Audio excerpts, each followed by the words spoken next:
This is the K953 Sports Show podcast, brought to you by the Fan Zone in Wilmer's Candy Mall.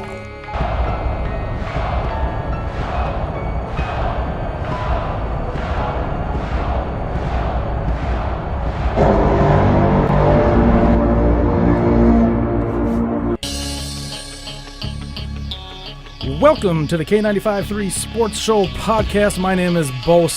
I am the host. As usual, please hit the subscribe button if you like what you hear and you want to hear future ones. Also, right next to the subscribe button is a bell. Next to that, what that will do is it'll actually go to your phone when I do drop the new episode each week and just kind of give you a reminder. So, as usual, we're doing Mount Rushmore. We'll have a new one, maybe two, depending on the time today. And as if you have your Mount Rushmore that you want to let me know and that I can maybe eventually talk to on air, go ahead and email me at k953sportsshow@gmail.com. That's k953sportsshow@gmail.com.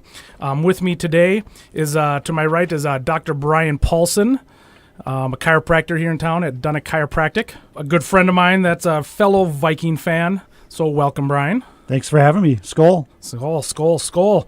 And sitting down on a chair to my right is Scott Watkins, who's a Shackley distributor here in town. And unfortunately, I am friends with Scott, but unfortunately, he is a Packer fan.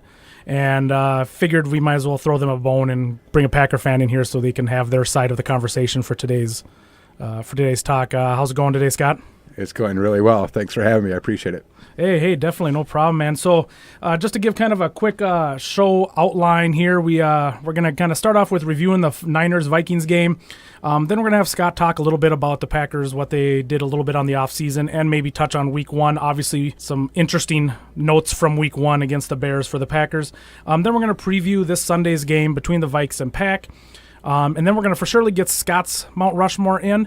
And if we have time, depending on the time, we'll get Brian's in. If not, I know Brian will be back again, hopefully in the future, so he can give us his Mount Rushmore if I don't get it in today. So let's go ahead and actually, you know what? I'm going to start off with something a little different here. I went on the internet today and I printed out some Packer jokes. So we're going to start off with a couple here. Did you hear about the Packer fan that died at the pie eating contest?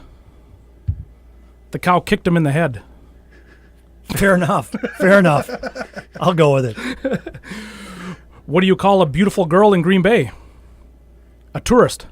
You can speak up, Scott. I thought you were going to say something else, but it's a family show. Yeah, it's a PG. How does a Packer fan find a sheep in the vast rolling hills of Wisconsin? Satisfying. Well, we thought it was a family show. yeah, I was gonna say that. As long as he doesn't wear the Velcro gloves, we'll be all right. Yeah. All right, well, I got plenty more, and we'll be taking some time out in between different talk sets to talk about, do a few more Packer jokes as we go along. Let's go ahead and take a look at the Viking-Niner game from this weekend and our initial thoughts on that. Initial reaction, overall, I'm satisfied. I thought overall the game was good. We've got a few things that we'll be talking about, some bad things coming up. But overall, my initial reaction was I was satisfied. I wasn't overly satisfied, and I wasn't disappointed. I was satisfied. What about you, Brian? What were your thoughts? What your initial thoughts of the game? I would say I was satisfied, too. The the biggest thing I saw was any of the mistakes, any of the positives were all there. But I think the mistakes were pretty simple, being that it was their first game. They're all playing together as a unit. I think the other thing is that, without a general in the middle on the line, and we'll probably get into that further, but, nothing that Zimmer can't fix, especially on the defense. There was plenty of things to be happy about. Yeah, no, exactly. Scott, did you watch the game at all? Yeah, I watched most of it. I was flipping back and forth. I have DirecTV because of the fact I need to watch my Packer games when the Vikings and Packers play at the same time. But, I think the 49ers are probably pretty decent because they probably should have got blown out, and they actually stuck in the game, considering how many turnovers they had. So I thought the Vikings played like you said, they weren't playing great, but they played good enough to win, and they won the game. Yeah, and that brings me off to the to our first thing here: bad things that happened or negative things.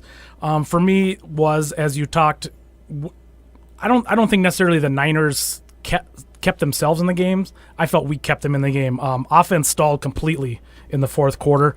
No completions by Cousins in the entire fourth quarter, and we had 3 straight 3-and-outs in the fourth quarter. That's when we should have pulled away. That's why we should have easily scored 10 points in the fourth quarter, and then it wouldn't have been even anywhere close.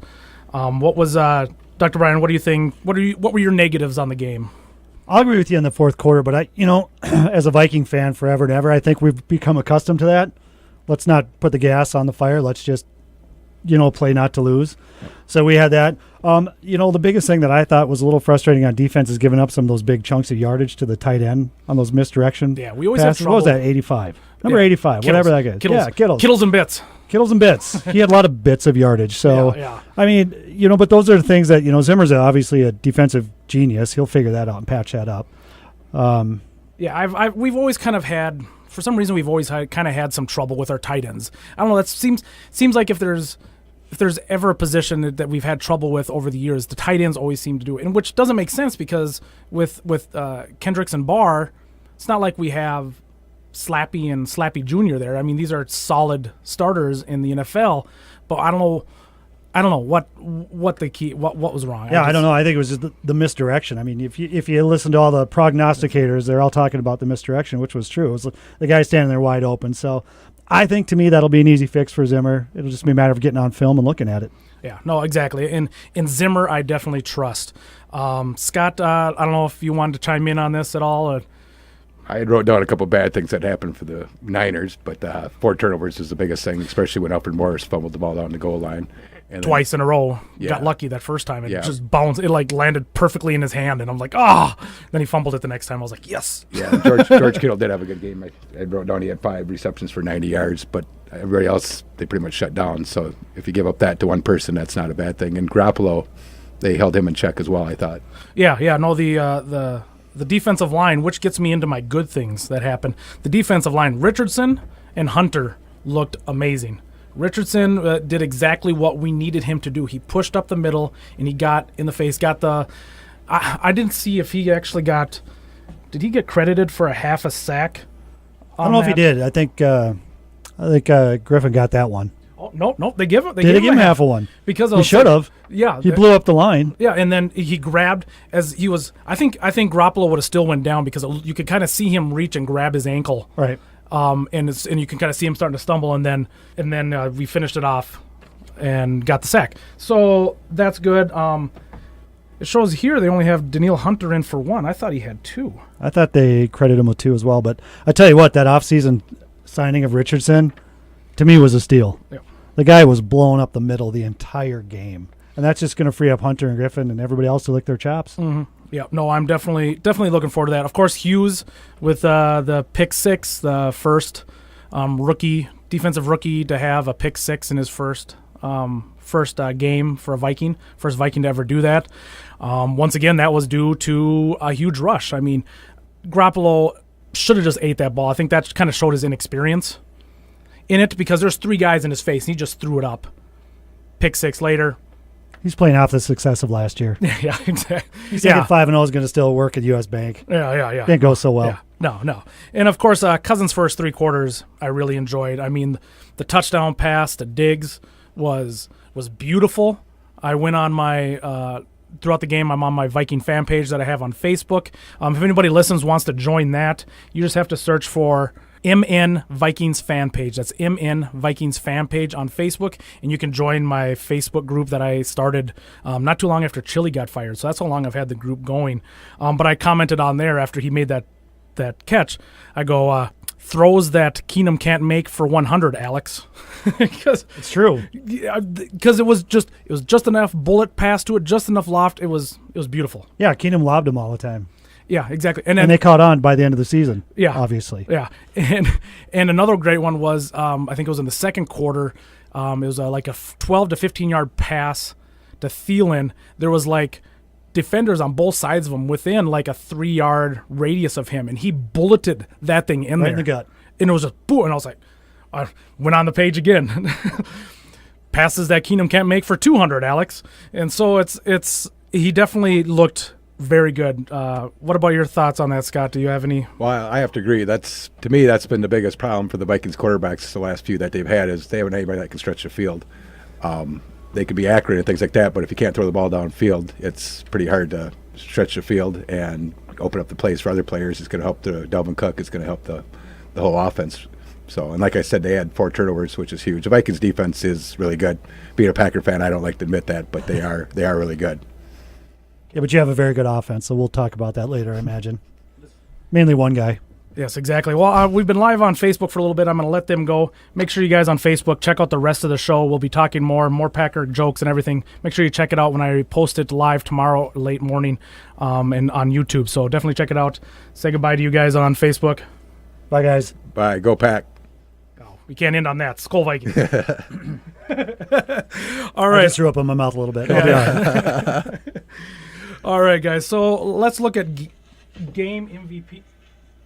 Let's go ahead and look at game MVP. For those that saw the little bit on Facebook, I am wearing the MVP's jersey, Mr. Harrison Smith, the hitman, my boy.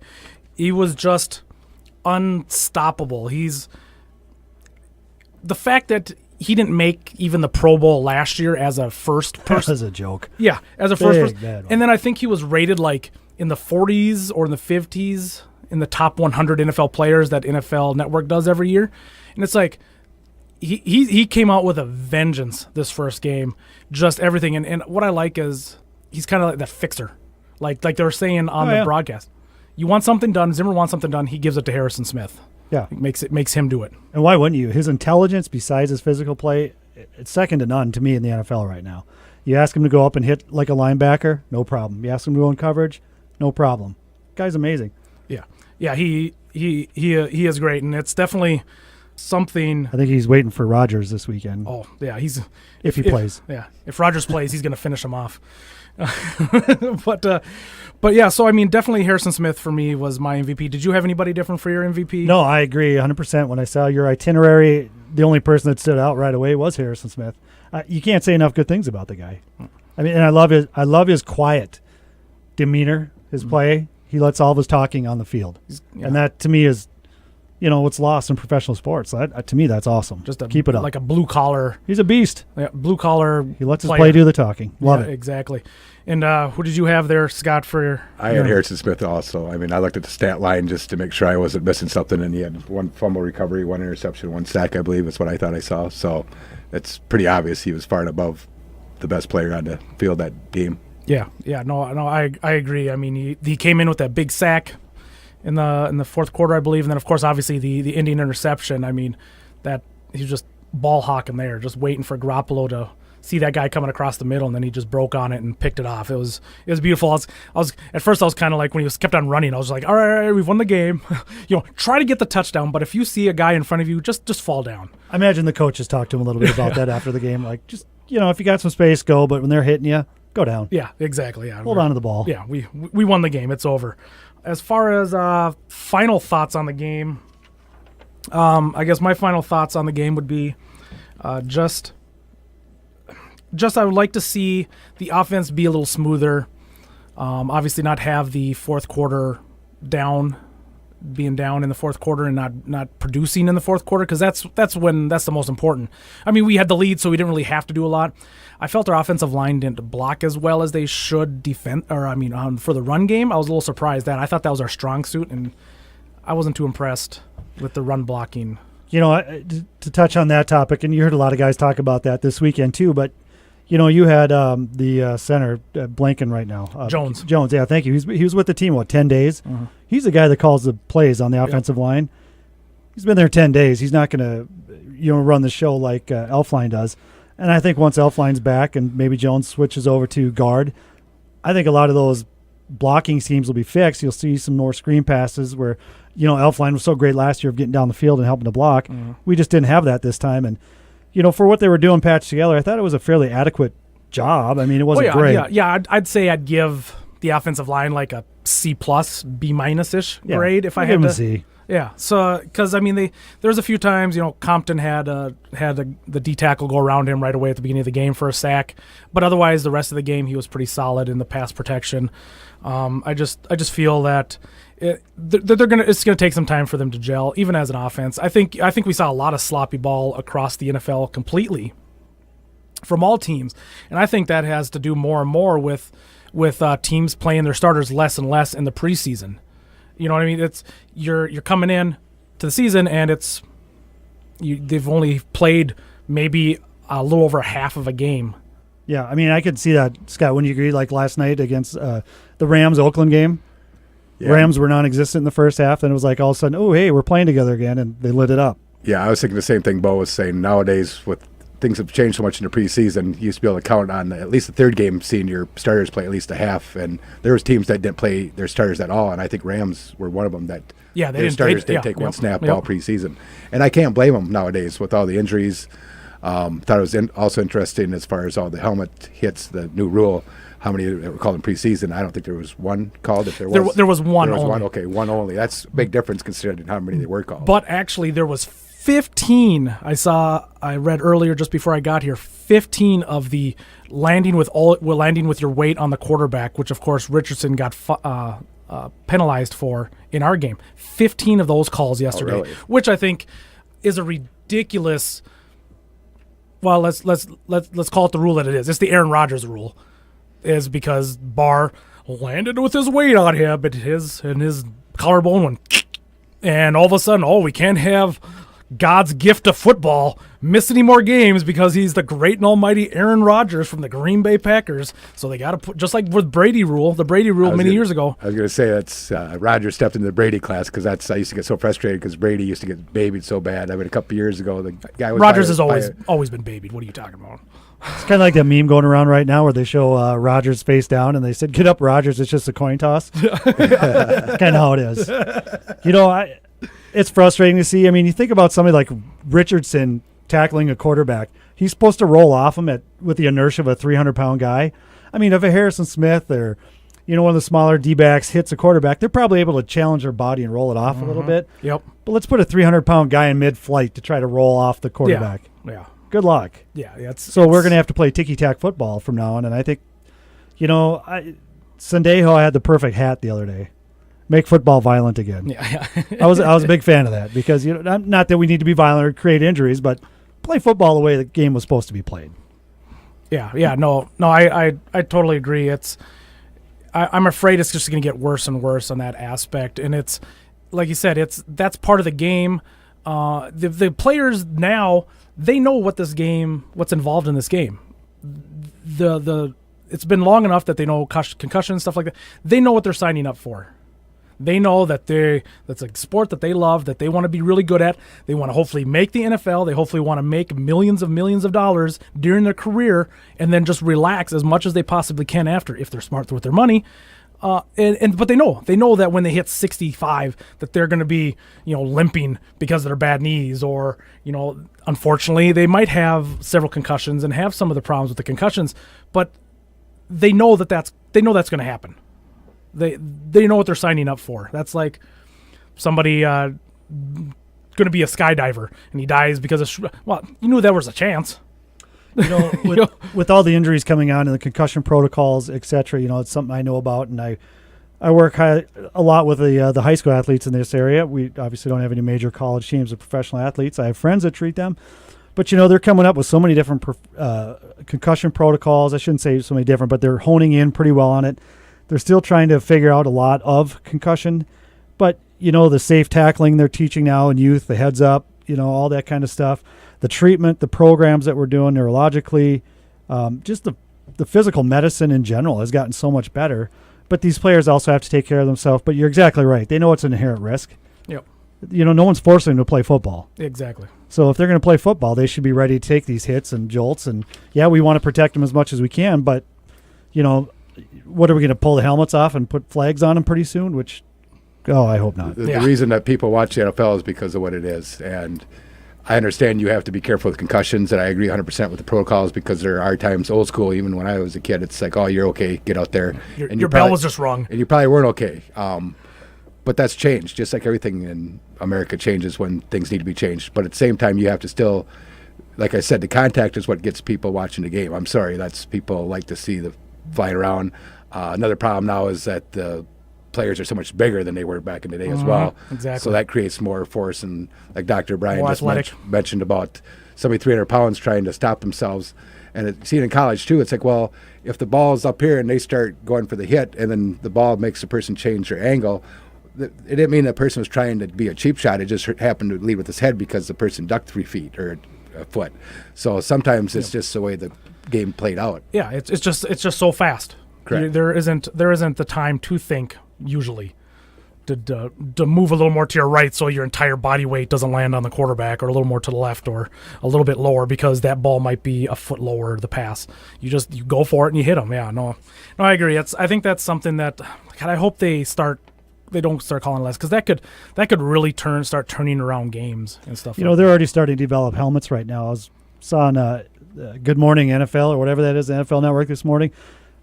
Burleson, I think, was talking about it, where they're starting to develop helmets, and I've read a little bit about it too, where they're starting to match helmets to the jawline, to the head, and personal, and all this. So, I mean, safety is of paramount, and it should be, but you can't also dilute the game. Yeah, and it's and what I like about that is it's not the 1960s. We have the technology now, and the people and the science behind for people to make better options for the helmets and better options to keep them safer. In the late 80s, early 90s, you may be a little older, Scott, but the helmets we had, were plastic, and I'll never forget 15 degree below weather, you get your bell rung, and they're night and day different from those helmets. Oh, so. Huge difference. Yeah, no, definitely. So, all right, well, that's final thoughts on the game there for the Niner Viking game.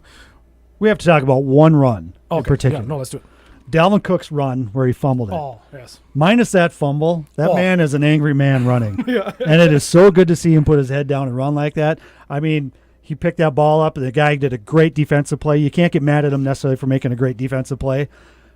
But it was so good to see that run again. That was like, all right, we'll be fine. Yeah. He's good. Yeah, no, he was that was a great run. Great run. I just wish he went. I would have wanted to see the final result of that play. See how much farther he would have gotten if he wouldn't have. And no one's talking about it because he fumbled. Yeah. But besides that, it was a great hell of a run. Great play. And I did think also one last thing. I also thought that we should have gave Murray a little bit more of a chance though too in the game. I felt like he came out and he kind of had some good, 5-6 yard pickups right away, and then we went away from him right away and went right back to Cooks. And it's like, as much as I love Cooks, Murray has that different. He's more of a beat him down runner, and I felt like we kind of needed that a little bit more. But that's just my thought. I hope to see more Murray in the future than I did this. It's only the first week.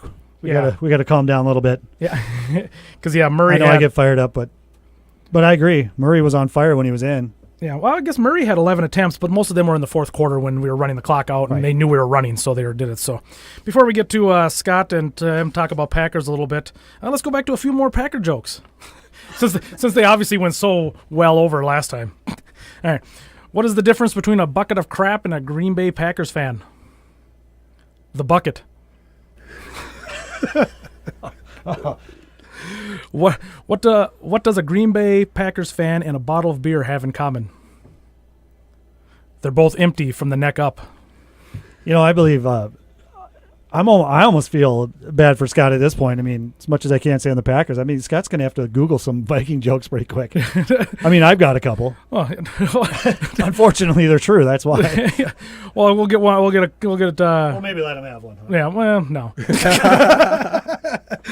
What's the difference between Green Bay Packers fans and mosquitoes? Mosquitoes are only annoying in the summer. Ouch. Scott's going to need a hug before he leaves tonight. I'm okay. I could take it. Got to have thick skin being a Packer fan in Minnesota. I've lived in Minnesota for a long time. Yeah. Originally from Wisconsin, though, so that's why I'm a diehard Packer fan. Well, let's go ahead and tell me a little bit. Don't go too far into it, but tell me about the Packers, a little bit about their offseason, and just your thoughts on where they're at going into week one and end week one. Go ahead, Scott. Okay. Well, yeah, the Packers have made quite a few changes, especially in the coaching staff. One I wish they would have made was, I'm not a big Mike McCarthy fan. I think he's made a lot of horrible calls, making calls and decisions in key situations. It seems like he does good until crunch time, and then at crunch time a lot of times. He's won a lot of games for them, but it's just how I feel. If you're going to clean house, clean house. They got rid of Don Capers. They brought in Pettine from the Jets. They also brought Joe Philbin back as offensive coordinator. He used to be with the Packers, their last Super Bowl championship. Yeah, and he went to Miami. And he went to Miami as a head coach, and that's when they had all the issues down there with the players, the Cognito thing and all that. But he's a really good coach. Some coaches just aren't meant to be head coaches, but they're awesome coordinators. Agree. And then they obviously had to deal with the defense. The defense was pathetic last year. Doesn't matter how good a quarterback you have. Granted, it didn't help that Rodgers was hurt because their backup was horrible as well, but their defense was just pathetic last year. They traded away their top D-back, if you want to call him that, Demarius Randall, for Dwayne Kaiser, who's a backup quarterback now, but he was also the worst starting quarterback in the league last year for the Cleveland Browns. A reject from the Browns. There's a winner. So I'm not bragging. I'm just telling you what happened. And, isn't he playing this weekend, possibly? Yes, he could be. Yeah, he should be. But yeah, they've brought in Muhammad Wilkins from the Jets as well. They signed Jimmy Graham, which should help out a lot. I know he's getting up there in age, but that should still help a lot. They were talking. I read something on the Packer beat report that he was their game plan to start the game with, and the Bears took him out of the game right away. They were double teaming him. They were hitting him off the line. And yeah, their offensive line plays really well at times and doesn't play really well at times. But that goes back to McCarthy. They were getting to him. I thought it was kind of funny. Mack got all this talk at the beginning of the game because he had the interception. Well, he had the interception against the backup quarterback. I didn't hear his name mentioned once in the second half. Yeah, they definitely made some halftime adjustments. But when Rodgers came back, they went to quick passes because Rodgers couldn't move, so you have to do quick hitters. The one thing I was surprised, Collinsworth, since he thinks he's the best all-time professional announcer in the history of the game, which obviously you can tell I loved him as a football player. I'm not a fan of his announcing, but most people aren't. But Rodgers, excuse me, it's been a lot of years. Yeah. Rodgers threw about 4 or 5 passes in tight coverage, but he threw it. They weren't right on target, like their chest, but they were where the open spot was, so the person could catch it, not get lit up, and gain a few more yards. And I was really surprised Collinsworth didn't notice that. I did. And like I said, they had to make some quick passes. But yeah, so I'm looking forward to this year. Hopefully the defense should be a lot better than it was last year. Time will tell. Yeah, when I saw, I didn't watch the first half of the game, and then I when I heard that Rodgers got hurt, first I did a little dance. I had a little happy dance, and then I saw that he only that he was back in the game. So then I was like, what? He's back in the game? They were talking like this, like his leg literally just detached from his body. The way people on Twitter were reacting to it. So I went and saw it, and well, they're like, oh, he got taken off by a cart. He got taken off. Well, no, he walked off the field, walked to the cart, then sat on the cart and drove in.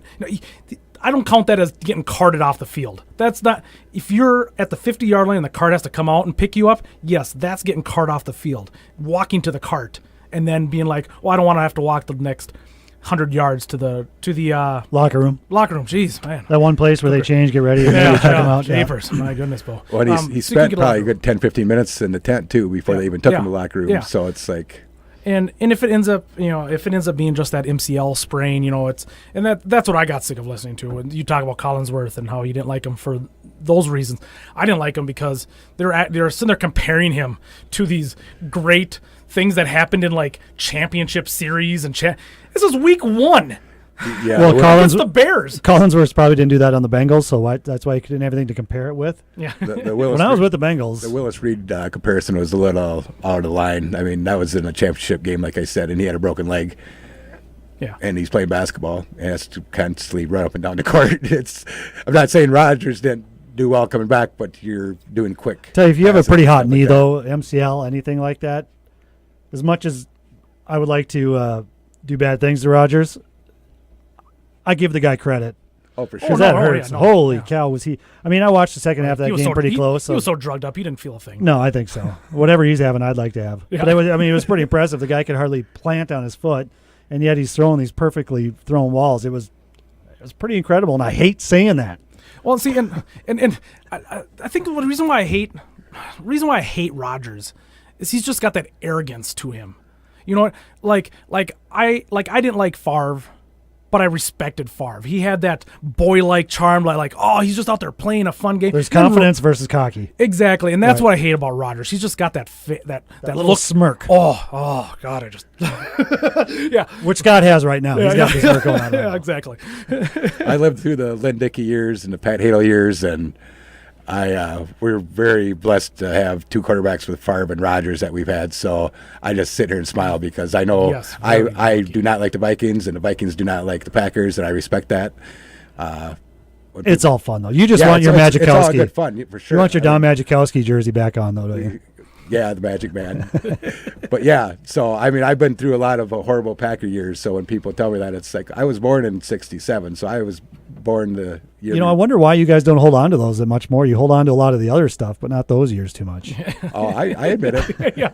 When all Wisconsin sports were horrible when I was a kid, and so that's why we got to have fun. We're just always there, and there we stay. Yeah, and like yeah, exactly. It's like I mentioned Never last. over that hump. Yeah, like I mentioned last week, we have the best winning percentage of any non-Super Bowl win. You know, we're a top 10 in all-time win-loss percentage.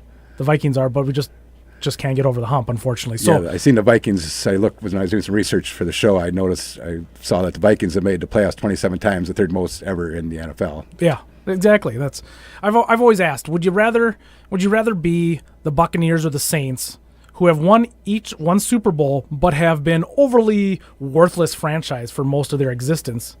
Or would you rather be a fan of a team that you think, oh, we haven't won a Super Bowl, but we're always in the conversation. We always field good teams. You know, that's obviously I'm going to probably lean towards that one because that's me, but that's us. You're not bandwagon.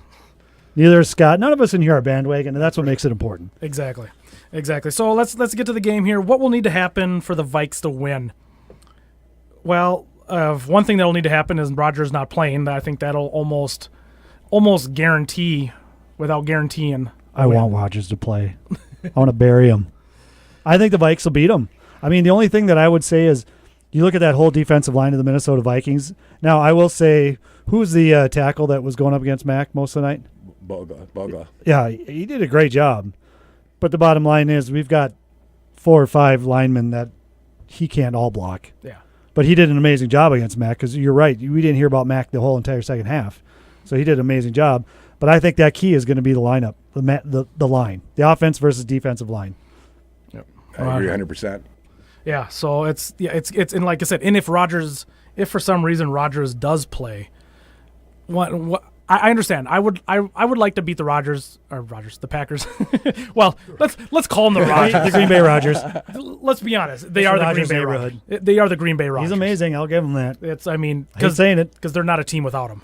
But as much as I would like to beat the team with him playing, if I was the Green Bay Packers, I would look at long term. If this is December into November, then fine, do it. But this is week 1 and 2. Do you really want to just serve up Rodgers on a platter for the Vikings defense? I mean, why would they do it? What do you want to happen, Scott? What do you want to happen with Rodgers this weekend? Do you want him to play or do you want him to sit for a week? I maybe personally don't think we can beat the Vikings without a healthy Rodgers. And if he can't scramble, I think he's just setting himself up for more injury because of the fact that their line isn't horrible, but it's not by far the best either. And like Brian said, I mean, the Vikings defensive line is awesome. So I kind of look at the long term too. I kind of wish this game was in Minnesota. I'd rather throw a game in Minnesota as far as not having Rodgers play. But like I said, Solid point. But I'd rather have him healthy for the year than get hurt this game and not play the rest of the year as well. Because if he can't play the rest of the year, then they're going to be not too far behind the Buffalo Bills in draft picks. So, and I think the conversation would be a little different too if they did in fact lose to the Bears. But you don't want to fall 0-2 into a conference right away. But now that they're 1-0, I mean, it's a better chance to rest the guy and see what happens. And I've been seeing most reports. I haven't seen an official report. We were just talking about that before we went on air. We hadn't seen an official report of what exactly his injury is. But I mean, if it's something like, say, an MCL, Dr. Brian, what would does that increase the chances of hurting other knee ligaments if that is weaker and he gets hit, or is it just it doesn't matter? It depends on the severity of it, obviously. I would guess it's at least a grade 2 if that's what it is. There's some mild tearing in there. I don't believe it's ruptured. We'd have known that right away. But, it's going to take a little time to work it. I mean, ligaments, those types of soft tissues take a little while to heal. They don't have a great blood supply, so they take a time. But, that being said, between all that kinesio tape, athletic tape, rock tape, whatever the case is, braces, depending on the severity of it, he could easily be out again. But like I said, we don't know the exact extent of the injury. So, if he does play, they're going to have to run the same kind of offense they did in the second half. The problem with that is the Vikings know that, and they could, What are you going to do? I mean, you have to play a perfect game to have a chance to win. Basically, at that point, I was surprised the Bears didn't put. I felt like they kind of stepped back on defense. They were nowhere near as aggressive. They didn't. It's like, well, he's injured and he can't move. Why are you not sending 5-6 guys every time, hitting the guys at the line and making him move? And they weren't at all. And I was very surprised that they didn't do that. And I was thinking more tight coverage because he was throwing the ball. He was getting rid of the ball quick. So I don't know how much the pressure would have helped him because he was throwing the ball quick. But you have to play tight coverage. Yeah. Well, the other thing that I was frustrated, watching that game, I was obviously cheering for the Bears a little bit. But the biggest problem I saw in the second half, too, is especially in that fourth quarter, they weren't stopping Jordan Howard. He was running nice chunks. Oh, yeah, he was. And now they're trying to make Trubisky into a Rodgers. Good luck. I mean, the kid's still learning the game. Hand it off. I thought the Bears just got significantly outcoached in that second half. And, kudos to Green Bay for that. And I think that was the problem. They shouldn't have kicked that field goal at the end. They should have went for it on fourth down. Plain and simple. What was they kicked the field goal. They kick the field goal. They make it. What happened happens. You go for it. They don't get it. What happens anyways. But you get that first down in the game. Yeah. Absolutely dumb by them. Do not give the ball to Rodgers with that much time on the clock. Was there a single person watching the game that didn't assume that he was going to march down the field and score? I didn't expect it to be that fast. It was impressive. It was gutty. It was almost too fast. I was worried. Wow. Well, 2.5 minutes left, and the Bears couldn't do a thing. And then you saw why the Bears are still going to be a below 500 team because Trubisky comes out with his 1 minute offense and just looked horrible. Absolutely a joke. Well, even after the Matthews had the late hit and gave him an extra set of downs, it was fourth down and he gets that late hit. I heard a couple announcers on TV say that they didn't think that was late hit. It's like, well, they called it earlier. I'm all about being consistent. If you're just like in baseball, if a ball outside 2 inches is a strike, at the first time it's a strike the rest of the game. If it's not a ball in the corner, just all about consistency. I used to do a lot of officiating in basketball and baseball. Didn't do football, but it still comes down to being consistent. Yep. Call it the same. Yep. Yep. No, I agree. So, well, obviously, that's the Vikings. Obviously, for the Vikings to win, they got to rush Rodgers if he plays. If he doesn't play, they just got to play their game, and I think they're going to win. What will need to happen for the Packers to win? For me, obviously, Rodgers needs to wave a magic wand on his knee, and it magically is better, and he's 100%. I don't think that's going to happen. That's why I just don't think the Packers are going to win. But, I mean, Scott, what do you think the Packers need to do to win on Sunday? What do you think needs to happen? Lots of things. If Rodgers is healthy, I'd be confident as far as they have a chance to win the game. But without Rodgers being healthy, it's going to be tough to win the game. Not saying they can't, because anything can happen on any given Sunday. Exactly. But the fact is, if Rodgers does play, they're going to have to protect him. Like I said, they're going to have to do quick hitters. They're going to have to find a running game. They're going to have to block. That's the main thing. And if he doesn't play, I don't have any answers for you because, last year was just ugly with the backup, and Kaiser's not much of an improvement, in my opinion. If he surprises me, that'd be awesome. I wouldn't be upset with that. Just like to make it respectable because it really, really hurts me to get beat by the Vikings. I think if Rodgers plays, his mobility is obviously going to be a little more limited than usual. So I think if the Packers can keep him a little bit clean in that pocket, maybe pull a fullback in or tail. Do they even have a fullback? I don't know. But whatever they pull up and block, if they can give him an extra second, that's all that guy needs to pick apart a defense. He'll find the open guy. So, again, it comes down to lines, in my opinion. Well, let's jump to final score predictions. Should we do kind of final score with Rodgers, final score without Rodgers. That's what I got wrote down. I think that's well. Since you've already got that up, go ahead. Let me know what your two final scores are. Go ahead with Rodgers first. I picked with Rodgers. With Rodgers, I picked a 24-23 victory. I don't know how they're going to pull it off, but if their defense plays really well and they can protect Rodgers, I think they can do it. So that'd be my prediction with Rodgers, 24-23 Packers. Okay, without, I've got 31-6.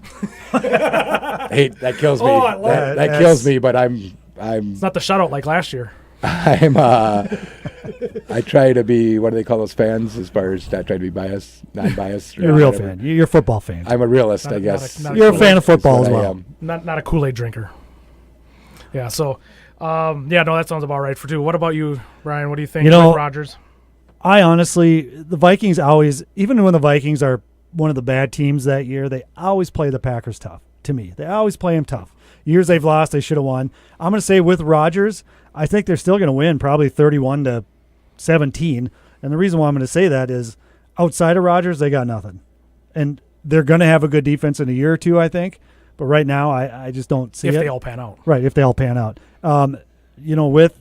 Without Rodgers, I'd probably go with Scott. What was it, 30-6, you say? 31-6. 31-6. I'd probably say that again, too. But I don't know. They got to play the game on Sunday. But I'm predicting the Viking win. The home crowd, they're going to be fired up. Cousins is going to be fired up. Yeah. I don't know. Yeah, no, that's what with Rodgers, with a healthy Rodgers, if he was 100% healthy, I think I think like a 24-23 game on either side would have been the option. Now that if he does play and he's going to be 50-60%, what I've got if he does play is I've got the Vikes winning 27 to probably 17. I'll probably take that 27-17 if Rodgers doesn't play. Yeah, I think it's still going to be like 27-6. I mean, I think you guys will get maybe a couple field goals out of it, but I think no Rodgers. It's going to be difficult for you guys to hit double digits on your side, especially against our defense. I mean, the defense is just. It's always ridiculous. a good game, though, so I'm excited. Either way, it's always a fun day. It's going to be fun. And unlike you, I'm glad it's over in Green Bay because it'll be nice in December to be in that in that nice stadium. Yeah, exactly. Not be over there. For once, we've been over in cold games constantly. Yeah, because last year's game was pretty boring. Of course, it wasn't playing for much of that time, but man, I looked up. That was bad. I looked up the series. The Packers lead the series 60-53, and there's been 2 ties, and I was at one of those ties a couple years ago when Rodgers was hurt. Yeah, and it was the weirdest game I've ever been at. The big rivalry, obviously, and it's after the game, it was like the Walking Dead walking around. Nobody was saying anything to each other. The Viking fans weren't saying nothing to the Packer fans weren't saying nothing to the Viking fans because the Vikings probably should have won because Rodgers wasn't playing. But at the same time, it's the Vikings and you want to beat them. So it was really really interesting coming out of that game afterwards with just it was so quiet. It was just amazing. Yeah, I can imagine. Well, awesome. Well, that's kind of the wrap up for the preview for Sunday's game. I will mention when I predicted the San Francisco game, I was pretty close. To getting if we would have kicked a field goal there instead of just throwing it away on 4th down, I would have been within 1 point of my guess for the final score. So that was kind of nice. But we're going to go into the Mount Rushmores here. We're kind of running late, so I'll actually get Scott. You can go ahead and give me your Mount Rushmore, Brian. Like I said, you'll be on again in the future, so I'll get you another time. I know you pre-sent me your 4 that were actually 7. So that 4th one, you're going to have to pick one. You can only pick one of the Purple People Eaters. Okay, well, so go ahead. Let me know. As a Packer fan, my first 2 are going to be Mike Lynn and Les Steckel, but since I can't do that, since I can't do that, less is not more. The number 1 I've got on my list is Paul Krause. For obvious reasons, he retired in '79, and he's still the all-time leading interception. It's still crazy. At 81. Do you want me to go in details or just you can touch base on each one a little bit. Why you decided on them? Yeah, Paul Krause, 81 interceptions. 12 years with the Vikings and 4 with the Redskins is who he started out with, but he had 53 interceptions with the Vikings. He had 28 with the Redskins in 4 years, which is pretty impressive. I didn't realize that many. Number 2 on the Mount Rushmore, I'd have Fran Tarkenton, just because he played so long. He played 13 years with the Vikings, 5 years with the Giants. I know it's supposed to be the Vikings, but I was just given the thing. But he had 47,003 career passing yards, which is huge. He was leading most of the passing categories when he retired. Yeah, and he had 57% complete, and he scrambled a lot too. When I was a kid, Fran Tarkenton was a big name, and the Vikings were good when I was a kid, and the Packers weren't. So that's always who it was always talking about, Fran Tarkenton and things like that. And I grew up in a town close to the border, so we had a lot of Viking fans over there too. So it was always going back and forth as kids. It was always in good humor. He did have 239 touchdowns to 194 interceptions. And then Adrian Peterson, I've got number 3. Hurts me to say, just because, like I said, it hurts me to say all this because of the Vikings. But why I made you do it. Being an NFL fan, you can't deny Adrian Peterson. I mean, 108 yards per game average out of 134 games. That's pretty incredible. He had the 2,097 yards in 2012, which anybody that ever breaks 2,000 yards is incredible. He's just a freak of nature, bottom line. I mean, coming off the ACL injury to do that. The other year he was out, he came back and played well. He's still playing well. He had a great game. Yeah, he had a very good game for Washington. With Washington this week. Yeah. So I'd say Adrian Peterson, he's got 100 touchdowns too.